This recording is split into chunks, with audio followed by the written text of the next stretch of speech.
ಆಕಾಶವಾಣಿ ಪ್ರದೇಶ ಸಮಾಚಾರ ಓದುತ್ತಿರುವವರು ಎಸ್ ಶಾಂತರಾಜು. ಮುಖ್ಯಾಂಶಗಳು: ನೀರಿನ ಹಂಚಿಕೆಯಿಂದ ನೀರಿನ ಸಹಕಾರದತ್ತ ಕಾರ್ಯಪ್ರವೃತ್ತವಾಗಲು ದಕ್ಷಿಣ ರಾಜ್ಯಗಳಿಗೆ ಮುಖ್ಯಮಂತ್ರಿ ಡಿಕೆ ಶಿವಕುಮಾರ್ ಕರೆ. ಬೆಂಗಳೂರು ಅಭಿವೃದ್ಧಿ ಪ್ರಾಧಿಕಾರ ತಿದ್ದುಪಡಿ ವಿಧೇಯಕ 2026 ವಿಧಾನಸಭೆಯಲ್ಲಿ ಅಂಗೀಕಾರ. ನಕಲಿ ಔಷಧ ಜಾಲ ತಡೆಗೆ ಕೈಜೋಡಿಸುವಂತೆ ಸಾರ್ವಜನಿಕರಿಗೆ ಸಚಿವ ಯುಟಿ ಖಾದರ್ ಮನವಿ. ಸುಳಿವು ನೀಡಿದವರಿಗೆ ನಗದು ಬಹುಮಾನ ಘೋಷಣೆ. ಬಿಸಿಯೂಟ ನೌಕರರ ಬೇಡಿಕೆಗಳಿಗೆ ಸ್ಪಂದಿಸಲು ಸರ್ಕಾರ ಬದ್ಧ. ಶಿಕ್ಷಣ ಸಚಿವ ಮಧು ಬಂಗಾರಪ್ಪ. ರಾಜ್ಯಗಳು ನೀರಿನ ಹಂಚಿಕೆಯಿಂದ ನೀರಿನ ಸಹಕಾರದತ್ತ ಸಾಗುವ ಸಮಯ ಸನ್ನಿಹಿತವಾಗಿದೆ ಎಂದು ಮುಖ್ಯಮಂತ್ರಿ ಡಿಕೆ ಶಿವಕುಮಾರ್ ತಿಳಿಸಿದ್ದಾರೆ. ತಮಿಳುನಾಡಿನ ಮಹಾಬಲಿಪುರಂನಲ್ಲಿ ಕೇಂದ್ರ ಗೃಹ ಸಚಿವ ಅಮಿತ್ ಶಾ ಅಧ್ಯಕ್ಷತೆಯಲ್ಲಿಂದು ನಡೆದ ದಕ್ಷಿಣ ವಲಯ ಮಂಡಳಿಯ 31ನೇ ಸಭೆಯಲ್ಲಿ ಪಾಲ್ಗೊಂಡು ಮಾತನಾಡಿದ ಅವರು, ಕಾವೇರಿ, ಕೃಷ್ಣಾ, ತುಂಗಭದ್ರಾ, ಪೆನ್ನಾರ್ ಮತ್ತು ಪಾಲಾರ್ ನದಿಗಳು ರಾಜಕೀಯ ಗಡಿಗಳನ್ನು ಮೀರಿದ ಜೀವನಾಡಿಗಳಾಗಿದ್ದು, ಸಮಾನತೆ, ಪಾರದರ್ಶಕತೆ ಹಾಗೂ ಸಹಕಾರ ಎಂಬ 3 ತತ್ವಗಳ ಆಧಾರದ ಮೇಲೆ ಕರ್ನಾಟಕ ತನ್ನ ನೆರೆ ರಾಜ್ಯಗಳ ಹಕ್ಕುಗಳನ್ನು ಗೌರವಿಸುತ್ತಾ ಬಂದಿದೆ ಎಂದರು. ಇದೇ ವೇಳೆ ಮುಖ್ಯಮಂತ್ರಿ ದಕ್ಷಿಣ ರಾಜ್ಯಗಳಿಗೆ ನ್ಯಾಯಯುತ ತೆರಿಗೆ ಪಾಲು ಮತ್ತು ಕೇಂದ್ರ ಅನುದಾನ ಒದಗಿಸುವಂತೆ ಕೇಂದ್ರ ಸರ್ಕಾರಕ್ಕೆ ಆಗ್ರಹಿಸಿದರು. ಕರ್ನಾಟಕ ಬಲಿಷ್ಠವಾದಾಗ ದಕ್ಷಿಣ ಭಾರತ ಹಾಗೂ ಇಡೀ ದೇಶ ಬಲಿಷ್ಠವಾಗುತ್ತದೆ. ಈ ಹಿನ್ನೆಲೆ ದಕ್ಷಿಣ ಭಾರತಕ್ಕೆ ದೊರೆಯಬೇಕಾದ ನ್ಯಾಯಯುತ ಅನುದಾನವನ್ನು ಕೇಂದ್ರ ಸರ್ಕಾರ ನೀಡಬೇಕಾಗಿದೆ ಎಂದರು. ದೇಶದ ಒಟ್ಟು ಜನಸಂಖ್ಯೆಯ 20% ದಕ್ಷಿಣದ ರಾಜ್ಯಗಳು ದೇಶದ ಜಿಡಿಪಿಗೆ 33% ಕೊಡುಗೆ ನೀಡುತ್ತಿವೆ. ದೇಶದ ಆರ್ಥಿಕತೆಯಲ್ಲಿ ಪ್ರಮುಖ ಚಾಲಕ ಶಕ್ತಿಯಾಗಿರುವ ಕರ್ನಾಟಕ ತಲಾ ಜಿಡಿಪಿ ಮತ್ತು ಸಾಫ್ಟ್ವೇರ್ ರಫ್ತಿನಲ್ಲಿ ಮುಂಚೂಣಿಯಲ್ಲಿದ್ದು, ಇಂತಹ ಪ್ರಗತಿಪರ ರಾಜ್ಯಗಳಿಗೆ ದಂಡ ವಿಧಿಸದೆ ಪ್ರೋತ್ಸಾಹ ನೀಡಬೇಕಾಗಿದೆ ಎಂದರು. 15ನೇ ಹಣಕಾಸು ಆಯೋಗದ ಅವಧಿಯಲ್ಲಿ ಕರ್ನಾಟಕದ ತೆರಿಗೆ ಪಾಲು ಕಡಿತಗೊಂಡು ರಾಜ್ಯಕ್ಕೆ ಸುಮಾರು 65,000 ಕೋಟಿ ರೂಪಾಯಿಗಳಷ್ಟು ನಷ್ಟ ಉಂಟಾಗಿದೆ ಎಂದು ತಿಳಿಸಿದರು. ವಿಧಾನಸಭೆಯಲ್ಲಿಂದು ಬೆಂಗಳೂರು ಅಭಿವೃದ್ಧಿ ಪ್ರಾಧಿಕಾರ ತಿದ್ದುಪಡಿ ವಿಧೇಯಕ 2026, ನಾಡಪ್ರಭು ಕೆಂಪೇಗೌಡ ಪಾರಂಪರಿಕ ತಾಣದ ಅಭಿವೃದ್ಧಿ ಪ್ರಾಧಿಕಾರ ತಿದ್ದುಪಡಿ ವಿಧೇಯಕ 2026 ಹಾಗೂ ಕರ್ನಾಟಕ ಪಟ್ಟಣ ಮತ್ತು ಗ್ರಾಮಾಂತರ ಯೋಜನೆ ತಿದ್ದುಪಡಿ ವಿಧೇಯಕ 2026ಕ್ಕೆ ವಿಧಾನಸಭೆಯಲ್ಲಿ ಅಂಗೀಕಾರ ದೊರೆತಿದೆ.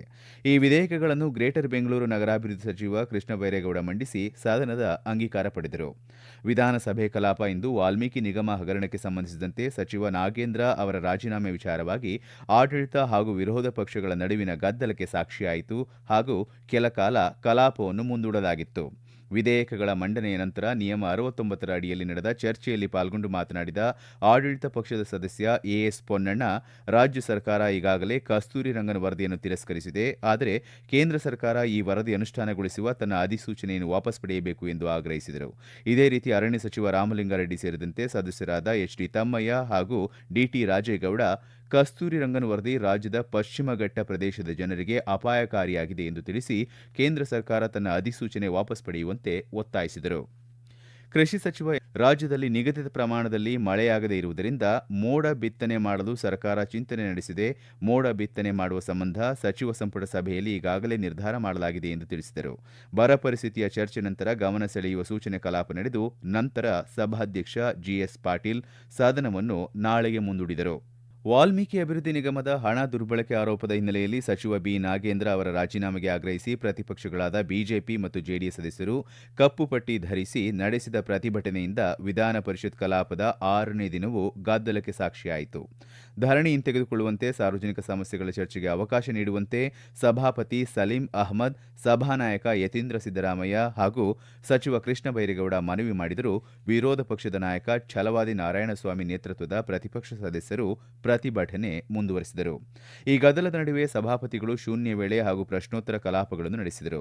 ರಾಯಚೂರು ನಗರ ಮಧ್ಯಭಾಗದಲ್ಲಿರುವ ಜಿಲ್ಲಾ ಕಾರಾಗೃಹವನ್ನು ಹೊರ ವಲಯದ ಬಿಜನಗೇರ ಗ್ರಾಮದ 19 ಎಕರೆ ಜಮೀನಿಗೆ ಸ್ಥಳಾಂತರಿಸಲು 90 ಕೋಟಿ ರೂಪಾಯಿಗಳ ಅಂದಾಜು ಪಟ್ಟಿ ಸಿದ್ಧಪಡಿಸಲಾಗಿದ್ದು, 2026-27ನೇ ಸಾಲಿನಲ್ಲಿ ಕಾಮಗಾರಿ ಕೈಗೆತ್ತಿಕೊಳ್ಳಲಾಗುವುದು ಎಂದು ಸಚಿವ ಶರಣಪ್ರಕಾಶ್ ಪಾಟೀಲ್ ತಿಳಿಸಿದರು. ಮತ್ತೊಂದು ಪ್ರಶ್ನೆಗೆ ಉತ್ತರಿಸಿದ ಅವರು, ಬೆಂಗಳೂರಿನ ಚಿಕ್ಕಲಸಂದ್ರ ಕೆರೆ ಹಾಗೂ ರಾಜಕಾಲುವೆ ಒತ್ತುವರಿಯನ್ನು ಕಂದಾಯ ಇಲಾಖೆಯಿಂದ ತೆರವುಗೊಳಿಸಿ ತಂತಿ ಬೇಲಿ ಅಳವಡಿಸಲಾಗಿದೆ ಎಂದು ಮಾಹಿತಿ ನೀಡಿದರು. ಇದೇ ವೇಳೆ ಕಾಂಗ್ರೆಸ್ ಸದಸ್ಯ ಐವನ್ ಡಿಸೋಜ ಅವರು, ಕಾವೇರಿ ವನ್ಯಧಾಮದಲ್ಲಿ ಅರಣ್ಯ ಇಲಾಖೆ ಗುಂಡಿನ ದಾಳಿಗೆ ಮೃತಪಟ್ಟವರ ಕುಟುಂಬಸ್ಥರಿಗೆ ತಲಾ 1 ಕೋಟಿ ರೂಪಾಯಿ ಪರಿಹಾರ ನೀಡಬೇಕು ಹಾಗೂ ಪ್ರಕರಣದ ತನಿಖೆಗೆ ಎಸ್ಐಟಿ ರಚಿಸಬೇಕೆಂದು ಆಗ್ರಹಿಸಿದರು.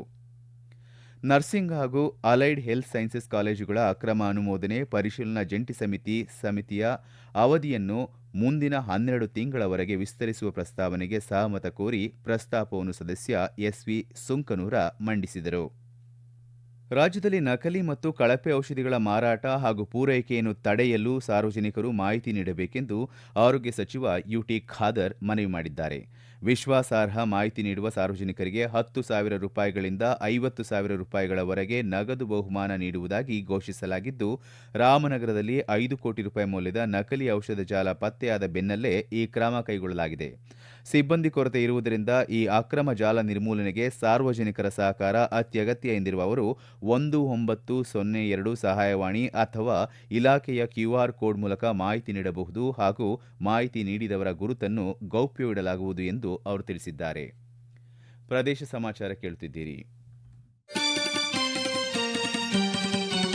ನಮ್ಮ ಎಲ್ಲಾ ರಾಷ್ಟ್ರೀಯ ವಾರ್ತೆಗಳು ಹಾಗೂ ಪ್ರದೇಶ ಸಮಾಚಾರ ಈಗ ಆಕಾಶವಾಣಿ ನ್ಯೂಸ್ ಕನ್ನಡ ಯೂಟ್ಯೂಬ್ ಚಾನೆಲ್ನಲ್ಲಿ ಲಭ್ಯ.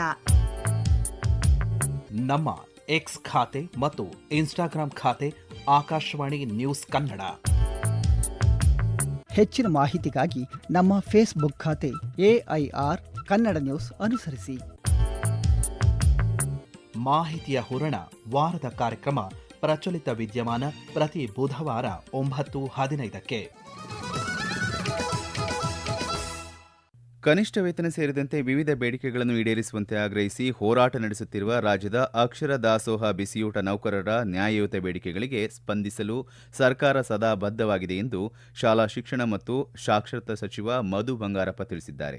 ವಿಧಾನಸೌಧದಲ್ಲಿ ತಮ್ಮನ್ನು ಭೇಟಿಯಾದ ಅಕ್ಷರ ದಾಸೋಹ ಬಿಸಿಯೂಟ ತಯಾರಕರ ಸಂಘಟನೆಯ ನಿಯೋಗದೊಂದಿಗೆ ಚರ್ಚಿಸಿದ ಸಚಿವರು ಕನಿಷ್ಠ ವೇತನ ಪರಿಷ್ಕರಣೆಗಾಗಿ ರಚಿಸಲಾಗಿರುವ ಸಚಿವ ಸಂಪುಟದ ಉಪಸಮಿತಿಯಲ್ಲಿ ತಾವೂ ಸದಸ್ಯರಾಗಿದ್ದು, ನೌಕರರ ಶ್ರಮದ ಕುರಿತು ಸರ್ಕಾರಕ್ಕೆ ಸಂಪೂರ್ಣ ಸಹಾನುಭೂತಿ ಇದೆ ಎಂದರು.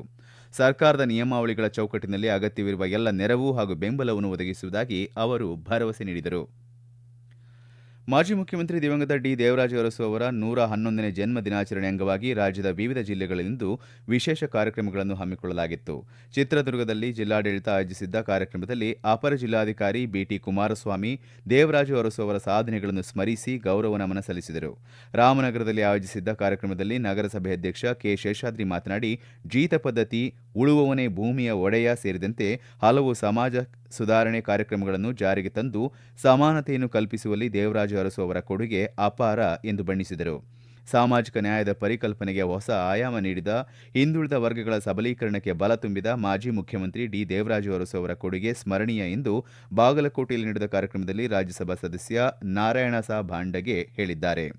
ಬಡವರ, ಹಿಂದುಳಿದವರ ಅಭಿವೃದ್ಧಿಗೆ ಶ್ರಮಿಸಿದ ಧೀಮಂತ ನಾಯಕ ಡಿ. ದೇವರಾಜ ಅರಸು ಅವರು ರಾಜ್ಯದ ಅಭಿವೃದ್ಧಿಗೆ ನೀಡಿದ ಕೊಡುಗೆ ಅಪಾರವಾಗಿದ್ದು, ಅವರು ಕಂಡ ಕನಸನ್ನು ಮುಂದಿನ ಪೀಳಿಗೆಗೆ ಪರಿಚಯಿಸುವ ಕೆಲಸ ಮಾಡಬೇಕಾಗಿದೆ ಎಂದು ಬೆಂಗಳೂರು ಗ್ರಾಮಾಂತರ ಜಿಲ್ಲಾಧಿಕಾರಿ ಡಾ ಕೆಎನ್ ಅನುರಾಧ ಹೇಳಿದ್ದಾರೆ.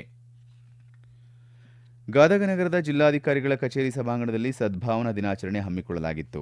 ಜಾತಿ, ಧರ್ಮ, ಪ್ರದೇಶ, ಮತ ಅಥವಾ ಭಾಷೆಯ ಭೇದ ಭಾವವಿಲ್ಲದೆ ದೇಶದ ಎಲ್ಲರೂ ಭಾವೈಕ್ಯ ಮತ್ತು ಸೌಹಾರ್ದಕ್ಕಾಗಿ ಕಾರ್ಯನಿರ್ವಹಿಸುತ್ತೇವೆ ಎಂಬ ಸದ್ಭಾವನಾ ದಿನಾಚರಣೆಯ ಪ್ರತಿಜ್ಞಾ ವಿಧಿಯನ್ನು ಜಿಲ್ಲಾಧಿಕಾರಿ ಸಿಎನ್ ಶ್ರೀಧರ್ ಬೋಧಿಸಿದರು. ವಿವಿಧತೆಯಲ್ಲಿ ಏಕತೆಯನ್ನು ಹೊಂದಿರುವ ಭಾರತದಲ್ಲಿ ಎಲ್ಲ ಸಮುದಾಯಗಳ ನಡುವೆ ಪರಸ್ಪರ ಗೌರವ ಮತ್ತು ವಿಶ್ವಾಸವನ್ನು ಬೆಳೆಸುವುದು ಪ್ರತಿಯೊಬ್ಬ ನಾಗರಿಕನ ಕರ್ತವ್ಯವಾಗಿದೆ ಎಂದು ಅವರು ತಿಳಿಸಿದರು. ಪಿಎಂ ಕಿಸಾನ್ ಯೋಜನೆಯಡಿ ಮುಂದಿನ ಕಂತಿನ ನೆರವು ಪಡೆಯಲು ಅರ್ಹ ರೈತರು ಬಯೋಮೆಟ್ರಿಕ್ ಅಥವಾ ಫೇಸ್ ಆಧಾರಿತ ಕೆವೈಸಿ ಪೂರ್ಣಗೊಳಿಸುವುದನ್ನು ಕೇಂದ್ರ ಸರ್ಕಾರ ಕಡ್ಡಾಯಗೊಳಿಸಿದೆ. ಪಾರದರ್ಶಕತೆ ಕಾಯ್ದುಕೊಳ್ಳಲು ಹಾಗೂ ನಕಲಿ ಮತ್ತು ಮೃತ ಫಲಾನುಭವಿಗಳನ್ನು ಯೋಜನೆಯಿಂದ ಕೈಬಿಡಲು ಈ ಕ್ರಮ ಕೈಗೊಳ್ಳಲಾಗಿದೆ.